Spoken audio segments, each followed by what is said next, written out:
चेहरा कसा दिसतो त्याच्यावर चर्चा आणि ढोल ताशा कल्चर महाराष्ट्राला दिलं ते पुण्याने दिलं. सरप्राइझिंगली ज्या गोष्टींना यूथ येणं आम्हाला अपेक्षित होतं त्याला त्या पद्धतीने ऑडियन्स आम्हाला मिळाला. मला वाटतं श्रुती होती म्हणून पण आले असते. तिकिटावर श्रुतीचा फोटो छापा. हा तुम्ही या कार्यक्रमासाठी या. आपण सुपारी हात करा, सुपारी करा, नमस्कार म्हणा, एक दोन वेळा ढोल वाजवा आणि जा. थँक्यू. आता तुमची गरज नाही. सेलिब्रिटी काय दिवे थोडी लावलेत वेगळे. आता समजा AI ला सांगणं की बाबा तू तर्री वाजव, ही तर्री वाजव हे सांगायला माणूस तर त्याच्यात 10 डोकी टपलेली असतं की तू वेडी आहेस, तुला का नाही आवडत, तुला अक्कल आहे का. पण एक माणूस माझ्याकडे अत्यंत असा बघत होता, ऑब्झर्व करत होता की हा तोच आहे. मग त्याला एकदा जेव्हा खात्री पडली की हो हा तोच आहे, तेव्हा तो मला येऊन म्हणाला तुम्ही त्या मराठी बाईंचं पथकात आहात ना. मराठी बाईंचं पथक आम्हाला एक अल्टरनेट लोगो करून ठेवूया, मराठी बाईंचं पथक. मी त्या रिप्लेसमेंट होईल. पण आत्ताही अशी काही मंडळी आहेत की जी अख्खी मिरवणूक एकटी वाजतात. म्हणजे फॉर म्हणतो सिद्धार्थ मी रमण बघितला एकदम पॉइंट वे ते दोघांचा एकदम झगडा जो काय आणि तो बऱ्याच वेळा काय झगडा मला कळत नाही. म्हणजे त्या मिरवणुका ऑब्झर्व केल्या त्यामुळे मला माहिती आहे. नुमवीची मिरवणूक शाळेतनं बाहेर पडते, ती आप्पा बळवंत चौकाकडे करेक्ट. त्याच वेळेला रमणबागेची मिरवणूक निघालेली असते. मध्ये आहे कन्या शाळा. येस. त्या कन्या शाळेच्या इथे जेव्हा त्या दोन मिरवणुका यायच्या त्यांच्यात खुन्नस निर्माण होते, का तर कन्या शाळेच्या कन्या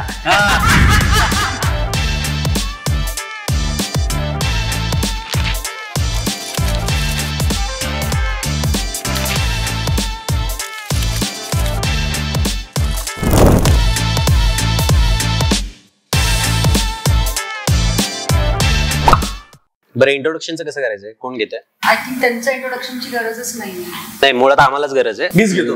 पॉडकास्ट वाले पॉपकॉर्न मध्ये तुमचं सगळ्यांचं स्वागत. मी आहे सौरभ गोखले, ही आहे श्रुती मराठे. मी हॅशटॅग साई पल्लवीचा फॅन अविनाश. तुमचं होऊन जाऊ दे. मी श्रेयस बडवे. मी कांचन जाधव. आम्ही यांना प्रेमाने बुवा म्हणतो. अच्छा. अँड यू कॅन कॉल मी बेब. बुवा अँड बेब. बुवा अँड बेब. कुठल्या लेवलला जाऊन विषय झालाय बघ. माझे एक मित्र आहेत, त्यांची एक फार सुंदर ग्राफिटी आहे की पूर्वीच्या काळी पाऊस सुरू झाला की नदीच्या काठी डराव डराव डराव असा आवाज ऐकू यायचा. आता पाऊस सुरू झाला की नदीच्या काठी सराव सराव सराव ऐकू. ते सरावरच आठवलंच का नाही मग. गुड. कलावंत पथकाच्या जे आता ट्रस्ट झालंय राईट, श्रुती आणि सौरभला बोलूया. गंमत म्हणजे जस्ट की श्रावण म्हणल्यावरती सगळं सोजवळ वगैरे, तर मग सोजवळ चेहऱ्याची दोन माणसं पहिले आपण बोलूया असा विचार केला. कदाचित तिला लागू होऊ शकतं, मला अवघड आहे. खूप प्रयत्न करायला लागतील. चेहरा कसा दिसतो त्याच्यावर चर्चा नाही, माझ्या चेहऱ्यावर नाही ते दिसत नाही असं माझं म्हणणं आहे. काय म्हणतात, सिरियस नोट खरंच ऐकायचं की कलावंत पथक आणि तुम्ही जी ट्रस्ट सुरू केली ते नेमकं काय. सो कलावंत पथकाची सुरुवात झाली 2014 मध्ये. मी पुण्याचा आहे, श्रुती पुण्याची आहे. आम्ही सगळे बरेचसे लोक जे रिलेटेड आहोत त्याच्याशी ते सगळे पुण्याचे आहेत आणि वेगवेगळ्या शाळांमध्ये आम्ही शिकलेलो आहोत. आणि ढोल ताशा कल्चर महाराष्ट्राला दिलं ते पुण्याने दिलं. सुरुवात झाली ज्ञानप्रबोधिनीपासून आणि ते 4 शाळांनी पिकअप केलं होतं. तिथनं ती सुरुवात झाली. सो त्यातल्या त्या 4 शाळा म्हणजे रमणबाग, विमलाबाई गरवारे, नूतन मराठी विद्यालय, ज्ञानप्रबोधिनी. सो मी नूतन मराठी विद्यालयाचा विद्यार्थी. सो लहानपणापासून अगदी 5वीत असल्यापासून त्याच्याही आधीपासून मी ते कल्चर खूप जवळ अनुभवलंय. त्याचा तेव्हा पार्ट व्हायचाही प्रयत्न केला, पण तेव्हा एक असा त्याला टॅबू साधारण होती ती सिच्युएशन की तुम्ही जर A आणि B डिव्हिजन मध्ये असाल तर तुम्ही ढोल ताशा पथकात गेलात तर तुमच्याकडे बाकीची मुलं अशी पाहिजे की काय वेळास का वाया गेलेल्या मुलांमध्ये तू ढोल ताशा. सो क्रेज होती पण जॉईन होता आलं नव्हतं. नंतर अभिनय क्षेत्रात आल्यानंतर बरीच लोक बोलवायची की तुम्हाला आमच्या मिरवणुकीत यायचंय का, या तुम्ही आम्हाला जॉईन व्हा. मग वेगवेगळ्या पथकांबरोबर आम्ही वादनात जॉईन व्हायचो. मग बोलता बोलता असं काही लोकांच्या डोक्यात आलं आमच्या की आपण आपलं एक पथक करून बघावं का, की आपल्याला आपण. सो तशी सुरुवात झाली. सुरुवातीला अगदीच कमी 10-20 लोक असतील आणि तशी आम्ही सुरुवात केली. करत करत करत करत 12 वर्ष, आता हे 12वं वर्ष आहे. आणि मागच्या वर्षी मग आम्ही हा विचार केला की डोक्यात असंच होतं की ढोल ताशा पथक आहे ठीक आहे, पण तेवढ्या त्या छोट्याशा एका म्हणजे त्याला ढोल ताशा पथक हे तर आम्ही आता एक एंटरटेनमेंट फॅक्टर किंवा आम्हाला आनंद मिळतो म्हणून आम्ही ते करतोय. पण त्याच्या पलीकडे काय, सो काहीतरी ऑन अ बिगर स्केल आपल्याला काय करता येऊ शकतं, की एक थोडीशी एक सोशल रिस्पॉन्सिबिलिटी म्हणा, किंवा आधीपासून आमच्या डोक्यात होतं की त्यातनं जर आपल्याला जे काय मानधन मिळेल त्यातनं काहीतरी सोशल ऍक्टिव्हिटी करायची. पण काय आहे ना, कितीही आपण विचार केला तरी पैशाचं सोंग आणता येईल, आणि एका लेव्हलच्या पलीकडे जर तुमच्या हातात जर पैसे येत नसतील आणि ते तुमचे बाकीच्या ऍक्टिव्हिटीज या सगळं मॅनेजमेंट मध्ये खर्च होत असतील ना, तर तुम्ही एका पॉईंट नंतर काहीच करू शकत नाही, तुम्ही त्यातच अडकून राहता. सो एक कलाकार म्हणून आपण सोशली कल्चरली काय करू शकतो, तर बाबा आम्ही कोणासाठी तरी परफॉर्म करू शकतो किंवा काहीतरी एक लोकांना आनंद देणारं काहीतरी क्रिएट करता येईल. सो त्यासाठी कलावंत ट्रस्ट फॉर्म करावा असं डोक्यात आलं. सो त्याचं पहिली ऍक्टिव्हिटी आम्ही केली लिट सेशन्स, की एक ओपन पॉडकास्ट सारखं, की जिथे लोकांना जनरली आता आपण बोलतोय आपल्याबद्दल 4 ऑडियन्सला काही रिएक्शन असतील किंवा त्यांना काही प्रश्न विचारायचे असतील तर ते ऑनलाईन विचारता येत नाही किंवा विचारले तरी त्याची दखल कोणी घेत नाही. सो तो ओपन पॉडकास्ट सारखा एक फॉर्मॅट आम्ही क्रिएट केला, की जिथे मोठे मोठे वक्ते एका विषयावर बोलू शकणारे, की ज्यांना ऑडियन्स पण ओपनली प्रश्न विचारू शकतो. सो तिथे अशी एक आम्ही गोष्ट क्रिएट केली, आणि अशा बऱ्याच ऍक्टिव्हिटीज सोशली आणि कल्चरली करायच्या, कल्चरल ऍक्टिव्हिटीज ह्याच्यासाठी ट्रस्ट फॉर्म केलं. आणि त्यातला एक छोटा भाग जो कलावंत ढोल ताशा पथक आहे, जे कायम फंक्शनल राहीलच, पण आमचं पहिल्यापासून हे आहे की आम्ही फक्त आणि फक्त गणपतीत वादन करतो. त्याच्या पलीकडे आम्ही ते एकतर फिजिकली आम्हाला पॉसिबल नाही, कारण शूटिंग आणि या सगळ्या याच्यातनं सगळी लोकच जमलं, या दृष्टीने फक्त तेवढेच दिवस आम्ही ते करू शकतो. पण त्यातनं आमची खूप छान कनेक्शन्स निर्माण होत गेली आणि लोकांचे आम्हाला खूप प्रेम मिळालं, कारण दुरून दुरून आम्हाला लोक बघायला येतात. सो त्या ऍक्टिव्हिटीतनं कलावंत ट्रस्ट खरं तर पुढे आलंय, आणि आता कलावंत ट्रस्टच्या अंडर बऱ्याच ऍक्टिव्हिटीज करतो. लेट सेशनच्या बद्दल सांगताना म्हणजे थोडक्यात आमच्यासाठी असं म्हणता येईल का की एक छोटे मिनी ट्युटोरियल्स वगैरे तुम्ही देणार आहात टाईप? ट्युटोरियल्स असं नाही म्हणणार मी, पण व्याख्यानमालाचे त्याचं एक जरा मॉडर्न व्हर्जन तुम्ही म्हणू शकता. That is what lit session. आपल्याकडे वसंत व्याख्यानमाला वगैरे पूर्वी एक्झॅक्टली, पण फक्त व्याख्यानमालेमध्ये इंटरॅक्टिव्ह बरोबर तो वक्ता बोलून निघून जायचा. इथे आम्ही ते मुद्दाम इंटरॅक्टिव्ह याच्यासाठी ठेवलंय, कारण जसं सौरभ म्हणाला की खूप लोकांच्या मनात खूप शंका असतात, पण ते आता कसं विचारणार, का म्हणजे विचारल्यानंतर कोणी मला जज केलं तर. जितका मोठा प्लॅटफॉर्मवर तुम्ही कराल तितके ती विचारायला भीती वाटते. पण मग तुम्ही आता कुठल्या काय कव्हर करणार त्याच्या आता त्याच्या पहिल्या सीझन मध्ये आम्ही ऑलमोस्ट 12 व्याख्यान आमची झाली. सो त्याच्यात ती व्याख्यान, आणि कसं होतं ना की तुम्हाला आता त्याच्यात फिटनेस होतं, त्याच्यात फायनान्स होतं, अनेक टॉपिक्स आम्ही कव्हर केले. सायबर क्राईम होतं, सायबर क्राईम होतं, लॉ आम्ही त्याच्यात कव्हर केलं. त्याच्यात आम्ही एक lecture purely on arm forces, आपली केपेबिलिटी काय आर्म फोर्सेसची. आपले बरेच वेळा आपल्या आर्म फोर्सेस कडनं तेवढी पब्लिसिटी केली जात नाही, बाहेरनं खूप हे केलं जातं. अमेरिकन आर्म फोर्सेस बद्दल खूप बोलतो, आपल्याकडनं बोलतो. सो एक्सरसाइज आणि स्टेरॉइडवर आम्ही एक सेशन ते केलं होतं. एक्सरसाइज आणि स्टेरॉइड्स, की आता रॅम्पंट यूज कुठेही तुम्ही मेडिकल मध्ये जाऊन लोक इंजेक्शन घेतात आणि त्याच्यावरनं बरेच प्रॉब्लेम्स होतात. सो असे जे टॉपिक्स आहेत जे आपल्याला आपल्या नॉर्मल आयुष्यात जवळनं अनुभवायला मिळतात, पण आपण त्याच्याबद्दल प्रश्न विचारायला घाबरतो, किंवा आपल्याला अशी व्यक्ती पटकन समोर येत नाही की जिच्याशी आपण बोलून त्याबद्दलची क्लॅरिटी घेऊ शकतो. सो असे टॉपिक्स लोकांसमोर आणणं हे आमच्या डोक्यात आहे. पण मग हे सगळं करताना तुम्ही 1-on-1 पण काही सेशन्स ठेवता का?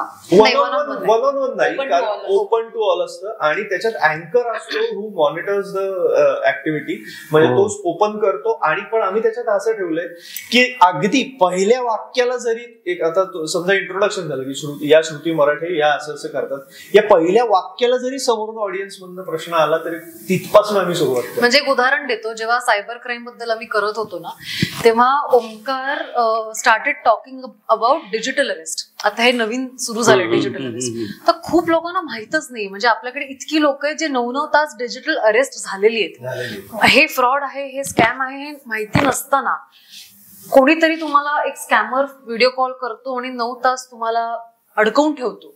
हा स्कॅमच लोकांना माहित नव्हता. तो ह्याच्या बाबतीत खूप प्रश्न होती लोकांना, की मग अशाच काय करायचं, मग ह्याच्यात बाहेर कसं पडायचं. सो हे नॉर्मली कोणी विचारत नाही ऑनलाईन, हे 1-to-1 विचारता आलं, आणि मग यात खूप सगळ्या शंका लोकांच्या दूर झाल्या. आणि त्याच्यात पॉझिटिव्ह फॅक्टर हा असतो की ते सेशन झालं, समजा 1.5 तासाचं आम्ही सेशन करतो, त्याच्यात तुम्ही शंका विचारल्यात, पण तरीही काही लोकांना असं असतं की बाबा माझ्या बाबतीत हे घडलंय पण मी हे ओपनली नाही बोलू शकत. समजा मला डिजिटल अरेस्ट झाली होती पण मला कुठेतरी ते सोशली ऍक्सेप्ट करायला लाज वाटते.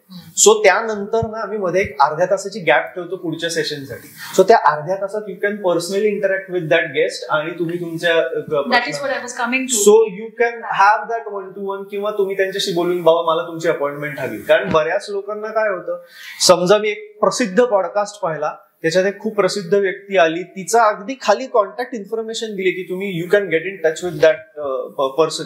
तुम्ही नंतर प्रयत्न करता पण काही होत नाही, you don't get a response, तुम्हाला अपॉइंटमेंट मिळत नाही. सो इथे तुम्ही पर्सनली इंटरॅक्ट करून तेही येऊ शकतो. डज इट हॅव एनी आपण एज ग्रुप किंवा एज नाही ऍब्सोल्युटली काही नाही. Anybody can walk. In fact entries पण फ्री होतात. फक्त आम्हाला काय, आम्ही आता फक्त पुढच्या सेशन पासून कदाचित त्याच्यासाठी रजिस्ट्रेशन आणि will charge certain entry fee. कारण बरेच वेळेला काय होतं ना, आम्हाला ऑब्झर्व करताना असं लक्षात आलं की काही वेळेला अरे रस्त्यावरनं चाललो होतो, इथे चहा दिसतोय, मग आम्ही तिथे येऊन चहा पेलो आणि 1-2 मिनिटं खुर्ची. Misuse of that should not happen. इतकं म्हणजे जो गेस्ट आला होता त्याचा ऍटलिस्ट तो कशाबद्दल बोलतोय त्या रिस्पेक्ट राहण्याच्या दृष्टीने there has to be a certain process. पहिला अटेम्प्ट होता त्यामुळे आम्ही ते फ्री टू ऑल ठेवलं होतं, पण आता there will be some kind of charge to. Free to all मध्ये पण साधारण किती लोक? 150 लोक आमचे रोज तिथे as an audience. Which was a surprise to us, कारण हे एक्सपेरिमेंट करून. आणि आम्ही बेसिकली काय की हे सगळे टॉपिक युथ ओरिएंटेड पर्स्पेक्टिव्हनी आम्ही ठेवले होते. कारण व्याख्यानमाला, पुण्यातल्या व्याख्यानमाला जर बघितल्या तर पूर्वी मी लहान असताना ज्या ऐकल्यात तेव्हा त्याला खूप ऑडियन्स यायचं. अर्थात तेव्हा सोशल मीडिया नव्हतं, अनेक गोष्टी नव्हत्या, त्यामुळे लोकांना इंटरेस्ट होता या गोष्टींबद्दल ऐकायला कुठे मिळायचं नाही.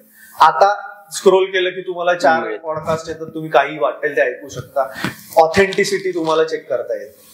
सो आम्ही हे युथ ओरिएंटेड मुद्दाम याच्यासाठी ठेवलं होतं. पण तरी असं वाटत होतं की कुठेतरी मला नाही वाटत की युथ येईल, पण सरप्राइझिंगली ज्या गोष्टींना युथ येणं आम्हाला अपेक्षित होतं त्याला त्या पद्धतीने ऑडियन्स आम्हाला मिळाला आणि आता तो मला वाटतं वाढत जाईल. मला वाटतं श्रुती होती म्हणून पण आले असतील. बरं, आणि मला तिकिटावर श्रुतीचा फोटो छापा. मला आणखी एक श्रुतीला विचारायचंय, लेट सेशन्स ऑफलाईन म्हणजे आता तिथे करायच्या मागे डिजिटली ऍक्टिव्हच नसतो, हे कुठे कारण होतं का? मला मी पर्सनली खरं सांगू म्हणजे हा अगदी पॉइंट अगदी बरोबर आहे. कारण ना मला समोरासमोर बसून गप्पा मारायला आवडतं. म्हणजे मला त्यात भीती वाटत नाही, लाज वाटत नाही. म्हणजे उद्या जर अतिशय मोठी अशी, म्हणजे माझं तर इतके अम्बिशियस प्लॅन होते, यांना सगळ्यांना माहिती आहे. मला ओपनिंगला माझी अशी इच्छा होती की आनंद महिंद्रांना मला बोलवायचंय आणि त्यांच्याकडनं मला अनेक गोष्टींबद्दल जाणून घ्यायचंय. आणि मला अजिबात असं काही वाटणार नाही की मी आनंद महिंद्रांना हा प्रश्न कसा विचारू, नाही. पण यांचे पॉडकास्ट ऐकून मग त्यांना मी काहीतरी माझं आयडी हाईड करून मी प्रश्न विचारेन, ह्या फॉर्मॅट मधलाच मी नाही. त्यामुळे मला अक्रॉस द टेबल बसून लोकांशी बोलायला खूप आवडतं आणि त्यातली गंमत लोकांना कळावी हा मूळ मुद्दा आहे. लोकांना आता ते कळलेलंच नाही. लोक आपल्या घरात आई वडिलांशी समोरासमोर बसून बोलायला सुद्धा 4 वेळेला विचार करतात. किंवा आता 2 मित्र समोर बसलेत तर ते 2 जण गेम खेळत असतात पण एकमेकाशी बोलत. ही सध्याची. आणि मीटिंग करायचं म्हटलं तर कोविड नंतर झूम मीटिंगचं तर खूपच बॅड असं फेस टू फेस होतच नाही. त्यामुळे मग पुन्हा पथकाकडे मी आता विषय आणतो परत की जे आता म्हणजे पूर्वी, आता मी रमण बागेचा आहे, एकदम पॉइंट वे ते दोघांचा एकदम झगडा जो काय आणि तो बऱ्याच वेळा काय झगडा मला कळत नाही. म्हणजे ऑल ड्यू रिस्पेक्ट, मी एक second, with all due respect, Raman बाग हे खूप जुनं आहे. आमच्या कधी नव्हतं की हे आमच्यासाठी कॉम्पिटिशन आहे. ऍक्च्युली ते कसं झालं तो झाला घडवून नाही. झगडा असा नाही, मी त्या मिरवणुका ऑब्झर्व केल्या त्यामुळे मला माहिती आहे तो म्हणजे आता त्याच्या मागची सायकी काय असू शकते. I can just imagine. नुमवीची मिरवणूक शाळेतनं बाहेर पडते, 5वा दिवस गणपतीचा, गणपतीचा, ती आप्पा बळवंत चौकात डावीकडे वळते. करेक्ट. त्याच वेळेला रमणबागेची मिरवणूक निघालेली असते. मध्ये आहे कन्याशाळा. येस. त्या कन्या शाळेच्या इथे जेव्हा त्या 2 मिरवणुका येतात तेव्हा त्यांच्यात खुन्नस निर्माण होते. का तर कन्या शाळेच्या कन्या ते बघायला आलेले असं वर्चस्व गाजवणं हे बंद. मला ऐकून छान काय वाटलं माहितीये, मी मूळचा मुंबईचा आहे, मुंबई पुणेवालं जे आहे ना, म्हटलं तुमच्या पुण्यात पण चालू आहे. हा विषय नकोच सुरू करायला. हा विषय नाहीये. मी मला सुरुवातीला कळलंच नाही मुद्दा काय चाललाय, मग याने सांगितल्यावर कळलं. म्हटलं अरे हे असलंच आहे. पण म्हणजे हे ढोल वगैरे वाजवणं, पूर्वी एक रग अंगात होती. तुला रग जिरवायची ना, जापत का, तुला काय हे करायचं जापत का, असं एक होतं. पण आता तू या कलावंत पथकामुळे एक सुंदर त्याला एक लुक आला. लुक इन द सेन्स काहीतरी चांगलं घडतंय नाही या पथकात असं म्हणून जात म्हणणारी माणसं आता वाढत नाही. पण आता याच्यावरती माझा एक प्रश्न आहे की पूर्वी लोक असं म्हणून पथकात पाठवायची की काहीतरी घडावं, पण आत्ताचे जे पेरेंट्स आहेत त्यांना काय स्कूलमध्ये जा असं म्हणायला ते एकदम पुढे असतात, पण अशा पथकांमध्ये जाण्यासाठी वेस्टेज ऑफ टाइम. मग ह्याच्याबद्दल तुम्हाला काय म्हणायचं? आय थिंक अशा पथकांमुळे discipline, first thing, social activities, communication, बऱ्याच फॅक्टर्स असू शकतात. आणि याही बरोबर सुद्धा पूर्वी या पथकांमध्ये वर्चस्व फक्त पुरुषांचं होतं, लेडीजही यायला लागल्या. आणि एस्पेशली लेडीज ढोल वाजवतात. तसं ते वाद्य काय सोपं नाही, कमरेला बांधून उभं राहणं आणि चालायचंय. जवळजवळ आपलं समाधान चौक ते विजय टॉकीज पर्यंत आपलं चालत यायचंय. ताशा त्या मानाने तुलनेनं गळ्यात घालून फिरणं सहज आहे, पण लेडीज जेव्हा अशा चालत येतात तेव्हा ते काहीतरी वेगळंच वाटतं. त्याबद्दल कसं काय म्हणजे? पण ते कल्चर पहिल्यापासून मला वाटतं ज्ञानप्रबोधिनीने ते मुलं मुली दोन्ही ते कल्चर आणले. बरोबर. नंतर ते त्या शाळांच्या बाहेर स्प्रेड झाल्यानंतर लोक त्यात ओपनली जॉईन व्हायला लागली. आणि आता श्रुती त्याबद्दल जास्त सांगू शकेल की तिला जेव्हा आम्ही विचारलं की तू येशील का, आय डोंट नो, म्हणजे आमच्याकडनं आम्ही ऑब्व्हियसली तिला विचारलं, पण तिची त्यामागे काय विचार होता, काय कसं, how she thought about it, I don't know. नाही, एक तर मला ना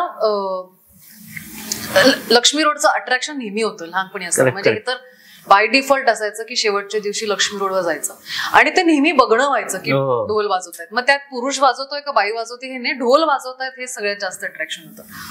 कलावंत सुरू व्हायच्या आधी इच्छा जरी खूप असली ना तरी कोणी सिरियसलीच नाही घ्यायचं. हा तुम्ही या कार्यक्रमासाठी या, आपण सुपारी हात करा, सुपारी करा, नमस्कार म्हणा, 1-2 वेळा ढोल वाजवा आणि जा, थँक्यू, आता तुमची गरज नाही. मला तर ह्याच्याने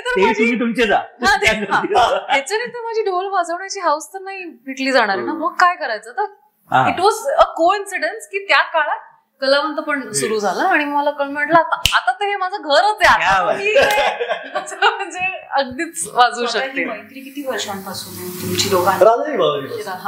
हे राधाई बावरी नंतर नवीन तुम्ही एकत्र काही केलंच नाही ना? नाही, आम्हाला कोणी तसं अप्रोच झालं नाही, त्यामुळे ते कसं वाटलं असेल की यांना. पण आता आपण पॉडकास्ट कोणी बघत असेल बघा, जोडी खूप चांगली होती आणि जोडी परत तयार आहे, आणि जर झालं तर कमिशन पाठवून द्या आम्हाला. बरं, मला तुला एक विचारायचं आहे की फिजिकली बायकांना पुरुषांपेक्षा थोडंसं वीक जर समजलं गेलं तर खरंच ते करताना किती टफ आहे एक बाई म्हणून? मला एक तर सगळ्यात बेसिक गोष्ट ही समजली पाहिजे की पुरुषांमध्ये स्ट्रेंथ हा जास्तच असतो. तुम्ही मॅचअप करायला जात असताना तर तुम्ही मूर्ख आहात. हा मुळातच बायोलॉजिकली पुरुषांमध्ये स्ट्रेंथ जास्त असतो आणि बायकांमध्ये कमी असतो. ही गोष्ट तुम्ही लक्षात घ्या. त्याच्यानंतर काही पहिल्यांदा ढोल वाजवणं is like going to the gym. तुम्ही ज्या दिवशी पहिल्यांदा जिमला जाता, तुम्ही वर्कआउट करता, तुम्ही वेट्स करता, तुमचे हातपाय दुखतात. पण ह्याचा अर्थ मग तुम्ही जर दुसऱ्या दिवशी नाही गेलात तर दुसऱ्या दिवशी तुमचे हातपाय अजून दुखतात. सो त्याच्या मागे लॉजिक किंवा हेच आहे की you have to keep on practising. त्या प्रॅक्टिसनी तुमच्या बॉडीला पण सवय होते, तुमचा स्टॅमिना पण वाढतो, तुमची स्ट्रेंथ पण वाढते, ढोल उचलण्याची सवय पण होते आणि तुमची ती बॉडी एक्सेप्ट करायला लागते की this is what you have to do. काहीही रॉकेट सायन्स नाही. हे फिजिकल ऍक्टिव्हिटीज आपण एरवी सुद्धा करतच असतो. ते फक्त व्यवस्थित कशा कराव्या आणि त्याच्यावर सोल्युशन काय काढावं ते आपण ठरवायचं. आणि लोक बऱ्याच वेळेला म्हणतात तुम्ही 1.5 महिना प्रॅक्टिस कशाला करा, तुम्ही जोपर्यंत तिथे येऊन ते वाजवून बघत नाही ना तोपर्यंत ती 1.5 महिन्याची प्रॅक्टिस का गरजेची आहे हे लोकांना कळत नाही. त्यांना समोरून बघितलं वाटतं ह्याच्यात काय कुठायचं ते, हे दांडकं घ्यायचं आणि मला 1.5 महिना प्रॅक्टिस जर नाही केली. आता एक गंमत आहे, आता तुम्ही आपला कलावंत पथक बरेच सगळे सेलिब्रिटी आहेत. आम्ही पाहतो की ते जे ढोलवाले आहेत, जे वाजवणार आहेत, ते प्रत्येक जण स्वतःचा ढोल ताणतो आणि त्या मिरवणुकीच्या वेळी समाधान चौकापर्यंत प्रत्येक जण खांद्यावरती घेऊन जातो. मग तुमच्या पथकामध्ये तुम्ही सगळे तसंच करता का? तुमचे डोल नेसणारे वेगळे माणसं? आमच्या पथकामध्ये असं नाही, हे विचारलं कारण बऱ्याच वेळा सेलिब्रिटी म्हणल्यावरती हे असं चित्रित केलं जातं. इनफॅक्ट उलट म्हणणं आहे की सेलिब्रिटी असल्यामुळे हे एक्सेप्शन का करावं? सेलिब्रिटी काय दिवे थोडी लावलेत वेगळे. आमचं एक प्रोफेशन आहे, त्या प्रोफेशनमुळे आम्हाला प्रसिद्धी मिळालेली आहे. आम्ही लोकांना 4 लोकांना माहिती एवढंच आहे त्याचा एक ट्रेंड असतो की हे तिथे जाऊन फक्त एकत्र येतात. माहितीये का, वादकाची म्हणजे कुठलाही वादक असो, म्हणजे तबला वाजवणारा माणूस असेल किंवा पखवाज वाजवणारा असेल, कुठलंही वाद्य वाजवणारा माणूस असेल, तुम्ही ते प्रॅक्टिस करायला लागलात ना, तुमची त्या वाद्याबरोबर एक अटॅचमेंट नॅचरली होते आणि ते चांगलं वाजावं असं तुम्हाला जर मनापासून वाटायला लागलं ना, तर तुम्ही त्याचा मेंटेनन्स तुम्हीच करा. त्यामुळे तो डिसिप्लिन जो आहे ना, तो तिथे तालमीला यायला लागल्यावर प्रत्येकाला लागतो की अरे हा मी ढोल वाजवतोय, हा आता उद्या उतरला, त्याचं पान लुळं पडलं, मला नाही आवडत आहे, मग मी आता दुसऱ्याला तर त्या कामासाठी लावू शकत नाही. असं नाहीये की सर्व्हिस सेंटरला जाऊन मी ढोल दिला अशा पद्धतीने इट डझंट वर्क. त्यामुळे नॅचरली तो डिसिप्लिन प्रत्येकाच्या मध्ये येत जातो आणि कलावंत काही एक्सेप्शन नाहीये तिथे, पण प्रत्येक माणूस त्या पद्धतीनेच काम करतो. फार बाळभूत प्रश्न आहे हा, या जो तबला वगैरे वाद्य म्हणलेलं असतं. मी बरेचशी वाद्य अशी पाहिली की त्याला बाहेरून ते काय काळ शाई असते, पण इथे मात्र आपण डोलाला आतून ती शाई लावते, काय गोण असतं ते आतून. म्हणजे काय माहिती त्याचं काही कारण काही असावं? मला असं वाटतं, म्हणजे मला काही त्याचा माझा त्याच्यावर अभ्यास वगैरे नाहीये, पण मी तबला शिकलोय, सो मला असं वाटतं की तबला वाजवताना जी शाई असते ती एकतर कडक असते, फिक्स बसलेली असते, आणि कधीही आपण तबला वाजवताना खूप कमी वेळेला डायरेक्ट शाईवर वाजवतो, साईडलाच वाजवतो आपण. डग्गा जरी असला तरी शाईमध्ये असते आणि आपण साईडला वाजवतो. डोलामध्ये बरोबर त्या सेंटरला तुम्ही टिपरुनी मारता, सो जर ती गोण किंवा शाई जर बाहेर असेल तर ते 2 ठोक्यांमध्येच उडणार आहे. सो कुठेतरी तो घुमारा मेंटेन करायचा आहे, पण ते खराब होऊ द्यायचं नाही, तर ते आतल्या बाजूला लावत असतील, असं त्याच्या मागे लॉजिक कदाचित असं असेल. आणि त्याचे गुण असतं, ते डोलाचं गुण हे सॉफ्ट असतं, याच्यासारखं तबल्याच्या शाईसारखं कडक नसतं. त्यामुळे ते परत बाहेरला तर चिखलच होईल त्याचा.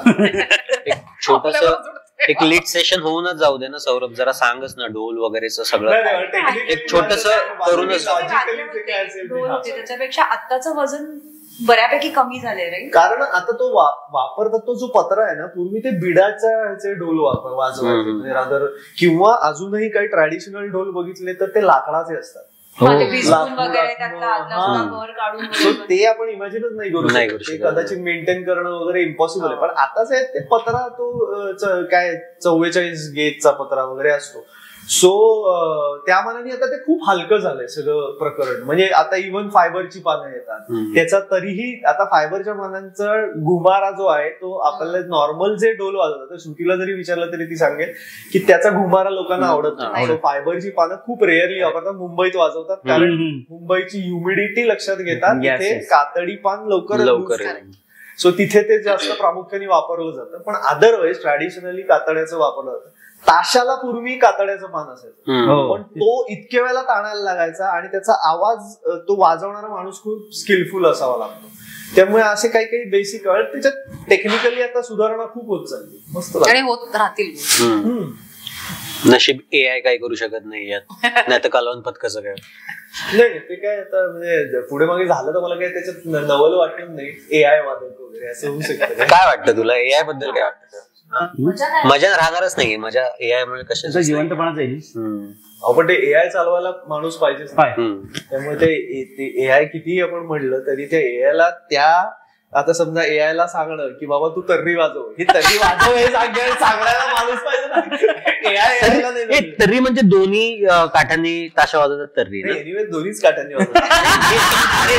मी वाचलंय कुठेतरी एकाने वाचलं त्याला काहीतरी वेगळं फास्ट पेस मध्ये तर्री. ते गिव्ह अँड टेक पॉलिसी असते ना, तसंच ते ताशामध्ये राहतात. सो जनरली फॉर्मॅट काय असतं की ताशा त्या हाताला लीड करतो आणि मग ढोल, पण ते सिंक्रोनायझेशन मध्ये असतं. म्हणजे फक्त नुसता ताशा वाजला किंवा फक्त नुसतं ढोल वाजले तर ती गंमत येणार नाही, त्यामुळे ते त्या सिंक्रो मध्ये करतात. थोडक्यात ताशाच्या तर्रीला अजून तरी काही ऑप्शन नाही, अजून तर्री नाही. मग आपला सोशल मीडियावरती विषय चालला होता.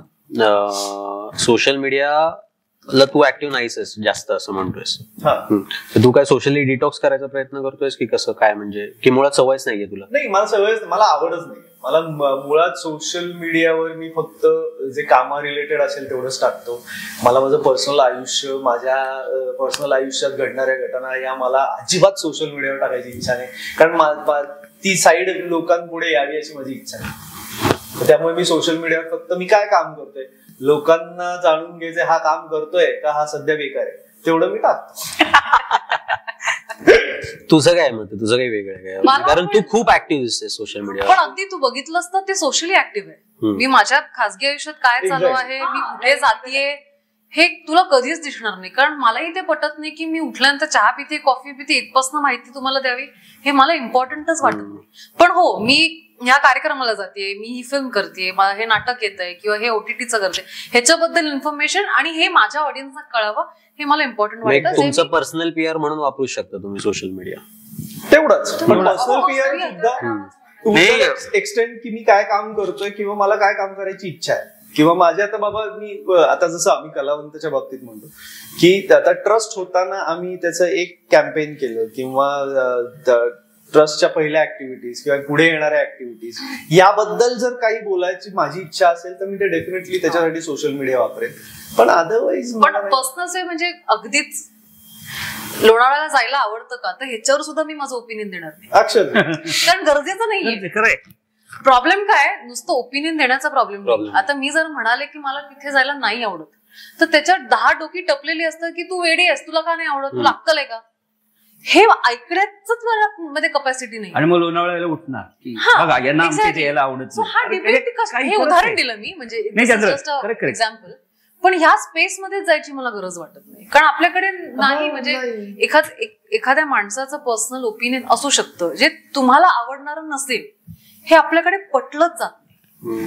आणि सेलिब्रिटीजला अजून एक तर नाही, मी तर सॉफ्टेस्ट टार्गेट. सेलिब्रिटीचा तोटा हा आहे की तुम्ही मत नाही मांडलं तरी लोक ट्रोल करतात.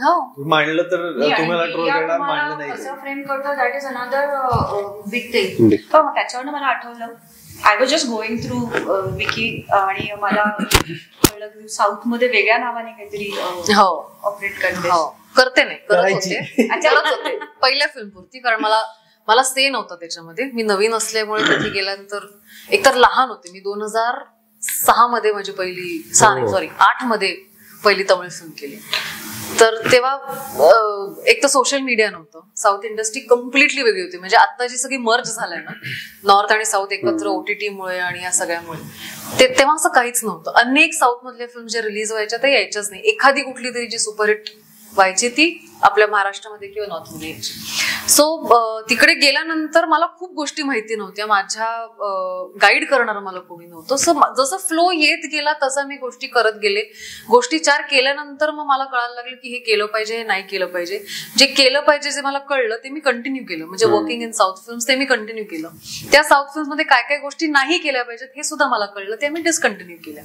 पण त्याचा प्रॉब्लेम असा झाला की मग 2012-13 नंतर जेव्हा सोशल मीडिया ऍक्टिव्ह व्हायला लागलो, आमची सिरियल सुरू झाली, ती सिरियल पॉप्युलर व्हायला लागली. आणि जेव्हा माझं नाव पहिलं गुगल केलं गेलं तर काही असे फोटोज आणि व्हिडिओज आले जे कदाचित येणं अपेक्षित नव्हतं, पण त्याच्यामुळे पण मी ट्रोल झाले. So this is the backlash of having a very social media active. जेव्हा ते झालं तेव्हा त्याचा हा बॅकलॅश मला मिळाला. पण yes, me I learn from it.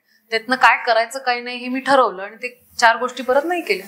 पण मग तिथे काम करताना थोडं भाषेचं वगैरे हे झालं? डेफिनेटली, आपल्याला कुठे येते नाही, मग ते कसं हे त्याच्यात कसं सर्व्हाइव्ह झाला विषय?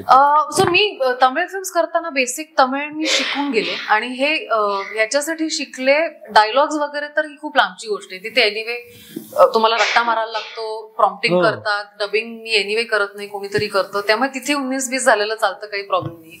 मी तमिळ ह्याच्यासाठी शिकले कारण तिथे त्यांची भाषा सोडून दुसरी भाषाच बोलत नाही, हिंदी नाहीच बोलत. इंग्लिश सुद्धा कदाचित जे डिरेक्टर्स आहेत किंवा कास्ट आहे त्यांना इंग्लिशच असतं. जे क्रू मधले आहेत, स्पॉट म्हणा, लाईट म्हणा, हेअर मेकअप, त्यांना इंग्लिशही येत नाही, ते ब्रोकन इंग्लिश बोलतात. मग कम्युनिकेट कसं करणार तुम्ही? मला जर 4 गोष्टी हव्या असतील तर मग मला असं झालं की मला ही भाषा शिकायला लागणार आहे. सो मग मी गेले तिथे बेसिक शिकून. मग असा एखादा मजेशीर काही किस्सा तुझ्यासोबत झालेला? मजेशीर असं आठवत नाही, पण I had no say. So my first film मध्ये माझं नाव हेमा मालिनी होतं, पण मी जेव्हा दुसरी फिल्म घेतली होती याची कल्पना. हो आमचं बोललो पण ना. पण मी दुसरी फिल्म जेव्हा घेतली तेव्हा माझा पहिला क्रायटेरिया असं होता की मी फिल्म करीन जर तुम्ही माझं नाव आहे तसं लावा. श्रुती प्रकाश, ते थी तर अजूनही लावतात ते, म्हणजे त्यांना म्हणजे आधार कार्ड, पासपोर्ट, पॅन कार्ड सगळं जरी दिलं त्यांना तरी तिकिटावर, एअरलाईनच्या तिकिटावर THI करूनच येतं अजूनही. मग चेकचं कसं करतेस? नाही, मी त्यांना सांगते मी जे नाव देते तेवढं शहाणपणा करू नका, मी नाव देते तेवढं लिहा आणि तो चेक आता बरे आणि ऑनलाईन ट्रान्सफर पण होतं. जास्त लावण्यापेक्षा चेकवर एक शून्य जास्त लावा. म्हणजे असं मराठी झालं तुम्ही श्रुतीबाई झालं पाहिजे, सॉरी मराठी बाईच झालं पाहिजे. मराठी लेट झाले आणि साखर मागायला जाणार आहे आता. मग मराठी बाई हे तिला म्हणतातच. म्हणजे मला हा किस्सा मी तिला पण सांगितलं होता, पण एक माणूस माझ्याकडे अत्यंत असा बघत होता, ऑब्झर्व करत होता की हा तोच आहे. मग त्याला एकदा जेव्हा खात्री पटली की हो हा तोच आहे, तेव्हा तो मला येऊन म्हणाला तुम्ही सौरभ गोखले ना? म्हणलं हो. त्या मराठी बाईंच्या पथकात ना. म्हणजे मी लगेच येऊन सांगितलं होतं आमच्या इथे की मराठी बाईंचं पथक, आम्हाला एक अल्टरनेट लोगो करून ठेवूया, मराठी बाईंचं पथक. एवढे सगळे कलाकार येतात, सिद्धार्थ सारखे, कसं मॅनेज करतात? मुळात ना एक तर स्वतःला आवड असावी लागते आणि स्वतःमध्ये डिसिप्लिन असायला लागतं. मग ते म्हणजे एखाद्यामध्ये नसेल ना तर कितीही सांगितलं तरी ते होणार नाहीये. सो हे जे सेलिब्रिटीज तू म्हणतोयस किंवा इतर जे मंडळी आहेत कलावंत, ह्यांच्या सगळ्यामध्ये एक बेसिक डिसिप्लिन कुठेतरी आहे आणि ती डिसिप्लिन असल्यामुळे मग ते सगळं मॅनेज करणं थोडं सोपं असं नाहीये, पण थोडं सोपं जातं. म्हणजे एक खूप रडणारं बाळ जर असेल तर त्याला शांत करणं आणि एक नुसतं थोडंसं चिडचिड करणारं बाळ असेल त्याला शांत करणं. कोण आहे रडणारं बाळ आणि चिडचिड? नाही असणार आहे कोणीतरी. प्रश्न आहे की कलावंतांचा जो ग्रुप आहे, तुमचे काय चॅलेंजेस असतात त्याच्यामध्ये apart from people, common people, तुमच्या आपसांमधले चॅलेंजेस? एक तर सगळ्यांच्या डेट्स प्रॅक्टिसच्या दृष्टीने सगळ्यांना एकत्र आणणं, हे तर चॅलेंजेस असतातच. पण कसं आहे, आपण जर एखादा सिक्वेन्स वाजवणार असू आणि एखादी व्यक्ती जर प्रॅक्टिसला येऊ नाही शकली तर तो जर वाजवायला लागला आणि तो जर ऑफबीट वाजवायला लागला तर अख्खे 40 ढोल चुकू शकतात. सो त्याच्यासाठी त्याला ट्युटोरियल, आता समजा हिला शूटिंग म्हणून वेळच नसेल मिळत, तिला बेसिक वादन माहितीये पण ते जो एक नवीन सिक्वेन्स होतो तो माहितच नाही. सो आम्ही तो मग शूट करतो, त्याचे ते हात, मग तो व्हिडिओ शेअर करून मग काही प्रॉब्लेम आला 1 दिवस काढ, आपण ते सिंक्रो करून घेऊ, या पद्धतीने मग आम्हाला थोडं ते ऍडजस्टमेंट कराव्या लागतात. कारण याच्यात काय मुळात प्रॉब्लेम कुठे येतो, सगळं काम करण्यासाठी आम्ही मुंबईला जातो. हे पुण्यात जर असतं ना तरी शूटिंग झाल्यानंतर संध्याकाळी 1 तास वगैरे हे सोपं झालं असतं. पण टू अँड फ्रो मुंबई पुढे करणं, ह्याच्यासाठी येणं, हे थोडं कधी कधी. आणि आम्ही मुंबईला प्रॅक्टिस करण्यासाठी म्हणून 2 वेळेला प्रयत्न पण केला अरेंज करणं, पण त्याच्यासाठी ट्रेनर पुण्याहून पाठवायला. आणि अगेन मुंबईमध्ये डिस्टन्स असेल ना, म्हणजे जरी गोरेगावमध्ये करायचं ठरवलं तर एक कोणीतरी दादरावर येणार, एक कोणीतरी बोरिवलीवर येणार, तो ट्रॅव्हलिंग टाइम पण 1-1.5 तास. तर 1 ढोलातला एक्सपर्ट तुम्हाला तिथे पाठवायला पाहिजे, 1 तासाला ऑलरेडी मायनस. सो ते म्हणजे ते जर असेल की बाबा, आणि त्यांचं परत गणित जुळवण्यासाठी त्यांनी पुण्यात पण आलं पाहिजे ना कधी. सो तसं ते मॅनेज करणं जरा अवघड होतं. पण तरीही ती म्हणली तसं अगदी राईटली सेड की एक मुळातलाच डिसिप्लिन असलेली लोकच इकडे जॉईन होतात. ज्यांना तो डिसिप्लिन त्यांच्याकडे अंगातच नाहीये ना, ती जनरली लोक या फॉर्मॅटकडे येत नाही. कारण त्यांना माहिती की त्याच्यासाठी एक डेडिकेटेड वेळ काढायला लागतो आणि एक 150-200 अननोन लोकांमध्ये जाऊन तुम्हाला तिथे फ्रीली वाजवायचंय, ती प्रॅक्टिस करायची, ती एक मनाची तयारी सगळ्यांची असेलच असेल. सो त्यांची ती आहे आणि मेहनत आहे त्याच्यामध्ये. म्हणजे 1.5 महिना ढोल किंवा ताशा सुद्धा, ध्वज करणं सुद्धा सोपा नाही बाबा, मेहनत आहे त्याच्यामध्ये. आणि त्याची गंमत एकदा तुम्हाला कळली ना की मग तुम्ही ते मगाशी म्हटलं ते बरोबर की ते दिसताना खूप सोपं दिसतं. पण आता मला एक प्रश्न आहे की आपण एवढी मोठी, तो लक्ष्मी रोड आहे आपला, मग एकदा जो बांधलेला ढोल वादक आहे समाधानच्या चौकातून, तो शेवटपर्यंत राहतो का मध्ये बदलत वगैरे राहतात? असं काय असतं? आम्ही 5-6 वर्ष झालं आमच्याकडे एवढे वादकच नव्हते. आम्ही सगळ्यांनी म्हणजे ढोलावर ज्या सगळ्या मुली होत्या आम्ही 5-5.5-6 तास नॉनस्टॉप वाजवलेलो. आणि फारच ते म्हणजे आता कसं आहे, आता आमची स्ट्रेंथ चांगली आहे त्यामुळे आम्ही ते रोटेट करतो दर एक मध्ये. आम्ही म्हणजे आता समजा एखादा व्यक्ती थकलाय, त्यांनी स्वतःहून सांगायचं की मला सोडायचा, रिप्लेसमेंट द्या, आम्ही त्या रिप्लेसमेंट व्हायचं. पण आता ही अशी काही मंडळी आहेत की जी अख्खी मिरवणूक एकटी वाजवते. म्हणजे फॉर दॅट मॅटर सिद्धार्थ हो, सिद्धार्थने एकदा ढोल बांधला, अगदीच जर तो काहीतरी जर मध्ये त्यांनी उड्या बिड्या मारल्या आणि त्याची कंबर लचकली तरच तो थांबले, अदरवाईज तो अख्खी मिरवणूक. पण असं होतं हो, कीप अ डॉक्टर. या वी हॅव इमर्जन्सी टीम जी आता म्हणजे इव्हन आता आमच्या वाद्यपूजनाच्या वेळेला एक मुलीचा तोल जाऊन ती पडली, पण आमची टीम लगेच तिला हॉस्पिटल आणि या सगळ्या गोष्टी आमच्याकडे प्युअरली रेडी असतात. आणि काही इन्सिडेन्सेस नंतर आम्ही असंही केलं की त्याच्यासाठी आम्ही एक सेपरेट टीम तयार केली. पण हे सगळं मॅनेज करताना फायनान्शियल पण गणित बसवणं गरजेचं असेल. हो, मग तुम्ही कसं करता? सो आम्हाला काही चांगली गोष्ट अशी आहे की एकतर आम्हाला आधीच्या मिरवणुकांमधनं मानधन असतात, ती आम्ही जितकी म्हणून सेव्ह करता येतील तेवढी करतो. सो वाद्यांचा मेंटेनन्स, जागेचा खर्च असेल, सिक्युरिटी असेल, पब्लिसिटी रिलेटेड डिझायनिंग चार्जेस असतील, या सगळ्या गोष्टी वजा जाऊन आमच्याकडे एक कॉर्पस आम्ही मेंटेन करतो. प्लस लकीली काय झालंय, आता आम्हाला काही स्पॉन्सरशिप्स आम्हाला मिळतात. सो त्यातनंही आम्ही मॅक्सिमम जितकं फंड उभे करता येतील तेवढे करतो.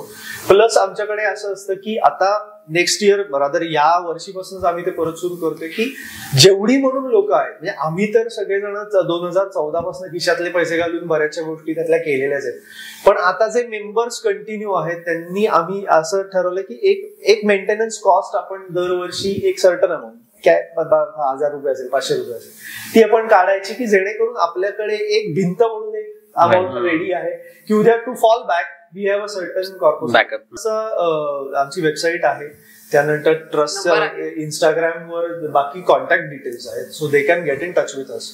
आणि अनेक ज्या ज्या ऍक्टिव्हिटीज या वर्षभरात आम्ही आता लेट सेशन झालं, आम्ही आता एक अवॉर्ड फंक्शन प्लॅन करतोय जे कम्प्लीट वेगळ्या म्हणजे कॉन्सेप्टचं अवॉर्ड फंक्शन आहे. It is not related to entertainment industry.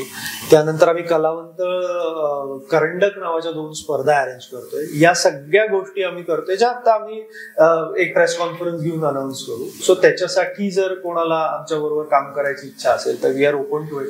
आणि आमच्यापैकी कलाकार मंडळींपैकीही ते कोणालाही अप्रोच करू शकतात आणि इट विल गो थ्रू कलावंत ट्रस्ट. आणि कलावंत ट्रस्ट थ्रू, कारण आम्हाला ट्रस्ट करण्यामागची अजून एक मेन गोष्ट अशी होती की आम्हाला ते सगळं पारदर्शक ठेवायचं होतं. की उद्या समजा तू आम्हाला 50 रुपये दिलेस आणि मला विचारलंस की 50 रुपयाचं युटिलायझेशन दाखवा, तर we should be able to do it. लोकांसमोर आम्हाला क्लिअर कट ठेवता आलं पाहिजे, त्यासाठी वी फॉर्म द ट्रस्ट. आणि सो तुम्ही एनीबडी कॅन वॉक इन. बऱ्याचदा ट्रस्ट म्हटलं की लोकांच्या त्याच्या मागच्या कॉन्सेप्ट विचारांच्या फार वेगळ्या असतात. याच्या हे छुपाने के लिए ट्रस्ट नाही, आमचं उलट आहे आणि तो ट्रस्ट ट्रस्टच राहत नाही मुळात. पण जे आता तुम्ही जे हे करताय ओपन एकदम सगळं ठेवून सगळं कॅल्क्युलेशन, हॅट्स ऑफ मॅन. म्हणजे असं जमत नाही लोकांना करायला. आम्हाला आमच्याकडे आम्हाला बरंच मिळतंय चांगलं, आम्ही चांगली प्रोजेक्ट करतोय आणि आमच्या डोक्याला अजून बरेच व्याप. आता सौरभराव, एक बेसिक प्रश्न म्हणजे की आपण ही पारंपरिक वाद्य म्हणजे ढोल आहे, ताशा आहे, खंजिरा आहे, ध्वज वगैरे सगळं, या वाद्यांच्या अक्रॉस पूर्ण उभं राहतं डीजेची भिंत. तू इतके वर्ष कलावंत पथकात आहेस किंवा या वातावरणात आहेस छानपैकी, तर तू या डीजे वॉलकडे कसं पाहतोस? म्हणजे मला ते समहाव मी त्याच्या अगेन्स्ट आहे, कारण ते एकतर त्यांनी वातावरण स्पॉइल होतं तिथे. असं मी तरी आता काही कुठली डीजे वॉल पाहिलेली नाही की जी गणेशोत्सवाला त्याच्यावर भक्ती संगीत लावतो, त्याच्यावर हमखास फिल्मचीच गाणी लावली जातात.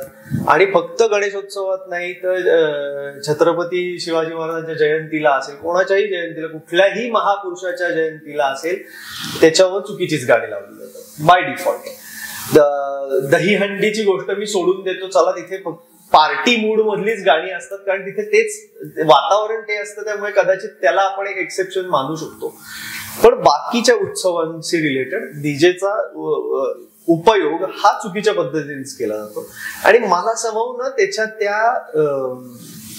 ते जे आवडहवे स्वरूप असतं आणि त्याचं जे साऊंड व्हॉल्यूम ज्या लेवलला ते वाजवलं जातं त्याचाच मुळात मला I am not a fan of it.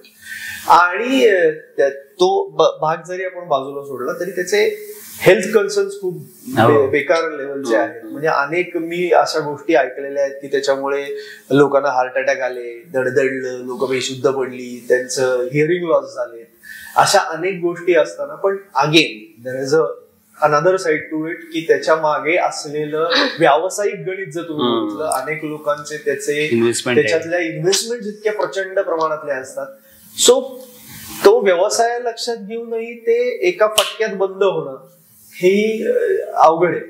कारण काय म्हणजे आता म्हणजे शेवटी दुसऱ्याच्या पोटावर पाय आणण्यासारखं त्याला दुसरा जर व्यवसायाचा अव्हेन्यू जर ओपन करून दिला असेल किंवा ते तुम्हाला मनातनं वाटणं गरजेचं आहे की माझा डीजेचा व्यवसाय आहे पण मला उद्या असं आता कसं म्हणजे मी ते कसं जोडू शकतो की एखादा स्मोकर असेल, मला एका व्यक्तीची अशी गोष्ट आठवते की चेन स्मोकिंग करणारा माणूस आणि त्याच्या मुलाला जेव्हा त्याच्या सिगरेटचा चटका बसला त्यांनी त्या क्षणी सिगरेट सोडली. असं घडलं. समजा त्या व्यक्तीच्या माझ्या डीजेचा व्यवसाय आणि माझ्याच आजूबाजूच्या माझ्या जवळच्या व्यक्तीला जर त्याच्यामुळे काही त्रास झाला तर हे ट्रान्सफॉर्मेशन कदाचित होणं किंवा मला माझ्या कॉन्शियस लेवलला वाटलं की नाही बाबा यांनी लोकांना त्रास होतोय, मी हे काढतो आणि दुसरं काहीतरी सुरू करतो, तरच ते कदाचित होऊ नाही. आणि ते मला स्वरूप कसं वाटतं माहिती का की फक्त त्या व्यावसायिकाचं काम नाहीये. सप्लाय जर बंद झाली तर ऑब्व्हियसली ते होणार आहे. मी जेव्हा नाही होणार मग ते तिथे कुठेतरी तेही प्रबोधनाची गरज आहे की यार माझं लग्न आहे आणि मी आता किंवा माझ्या मुलाचं होणार आहे आणि मी मोठ्याने डीजे वाजवू.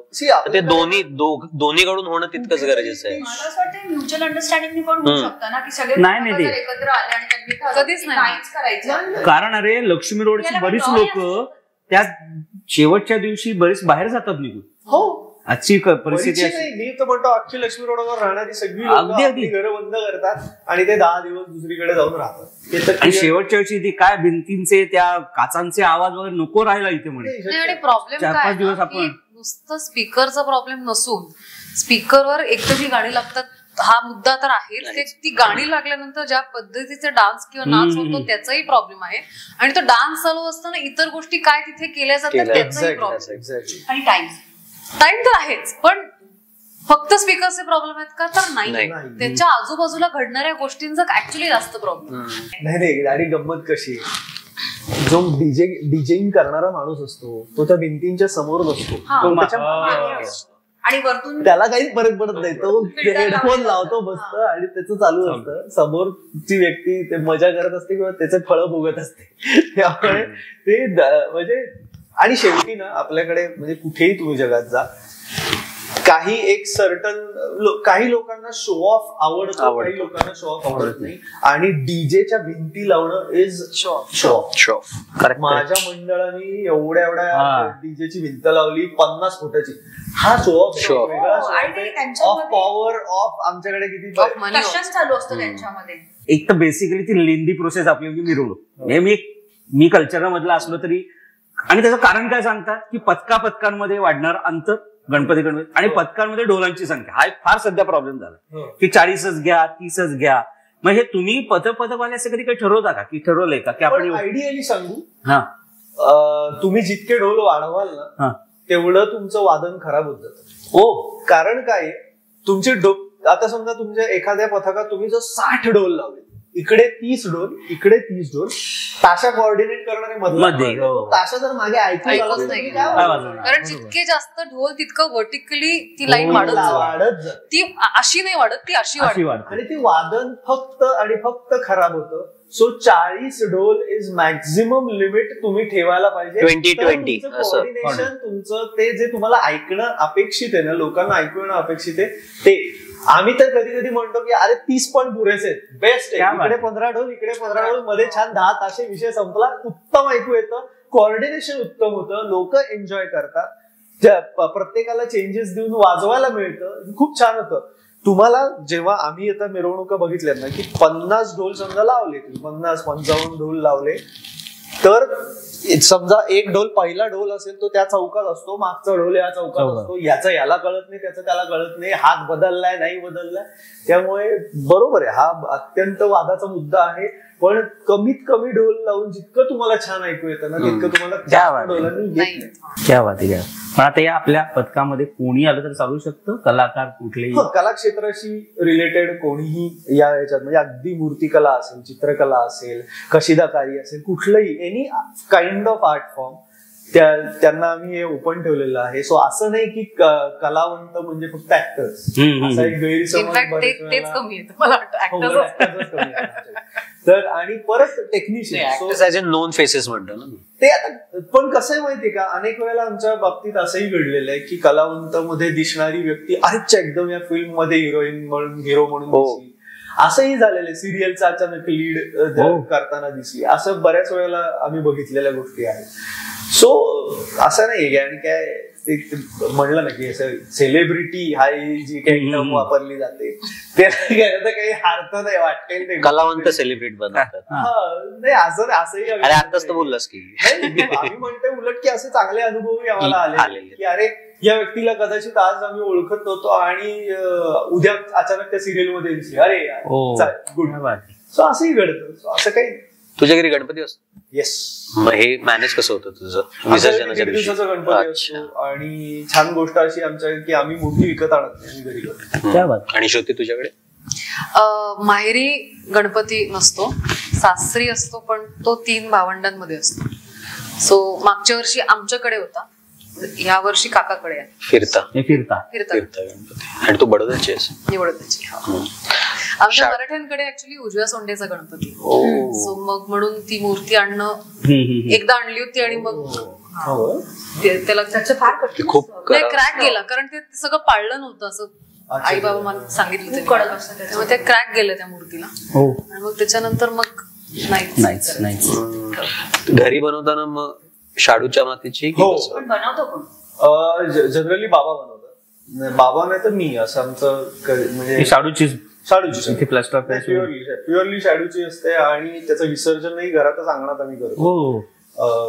आणि आमच्या घरी बाबांनी केलेली मूर्ती असते आणि माझ्या दोन्ही आत्यांच्या घरी पण बाबांनीच केलेली मूर्ती असते.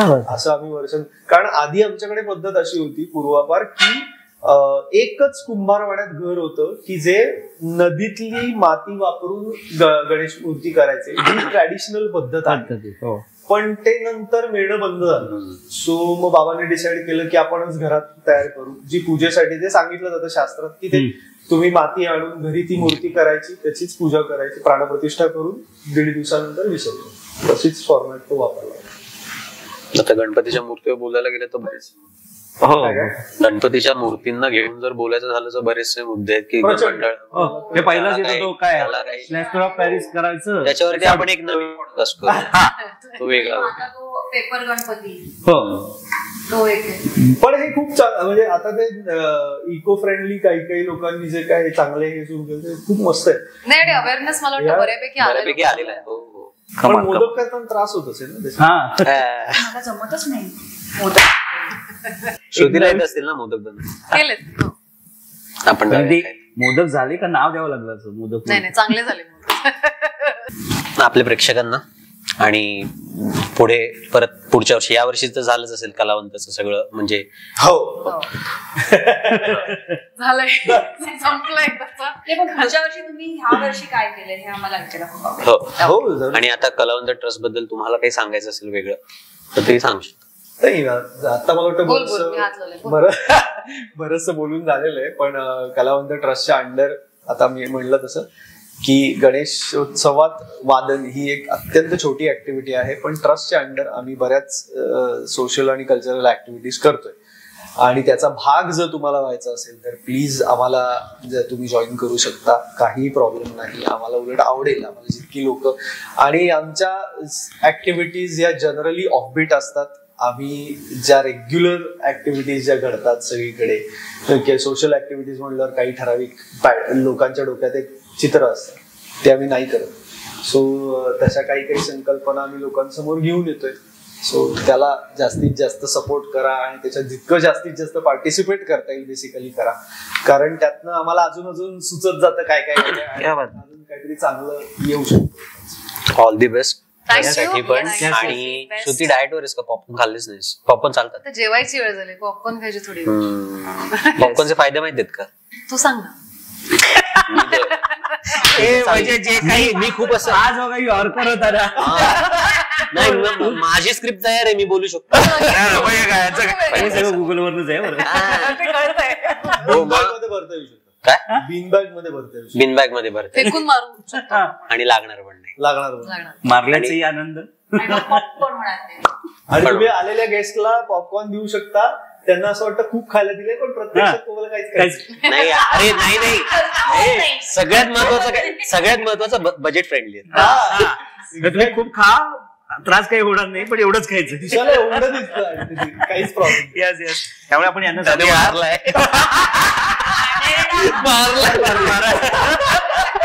तेव्हा आपण त्यांना सांगूया तुम्ही पुढल्या वर्षी लवकर या असं म्हणूया. बरं, मी हे डिस्क्लेमर सकट सांगतो, ह्या पूर्ण बकेट भर पॉपकॉर्न आहेत, त्या पूर्ण बकेट. आणि मी हे खोटं आहे हे प्रूव्ह करून दाखवू. त्याला कट करा.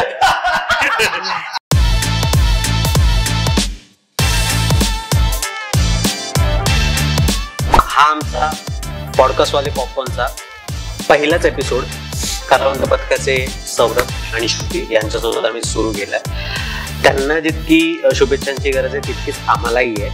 तुम्ही सांगितलं त्यामुळे पॉडकास्ट वाले पॉपकॉर्न यांच्या चॅनलला लाईक करा, सबस्क्राईब करा, शेअर करा, भरपूर कमेंट्स करा चांगले आणि सगळे त्यांचे व्हिडिओज बघा, म्हणजे त्यांचे फॉलोअर्स पण वाढतील आणि व्ह्यूज पण वाढतील. थँक्यू. Yes, sure.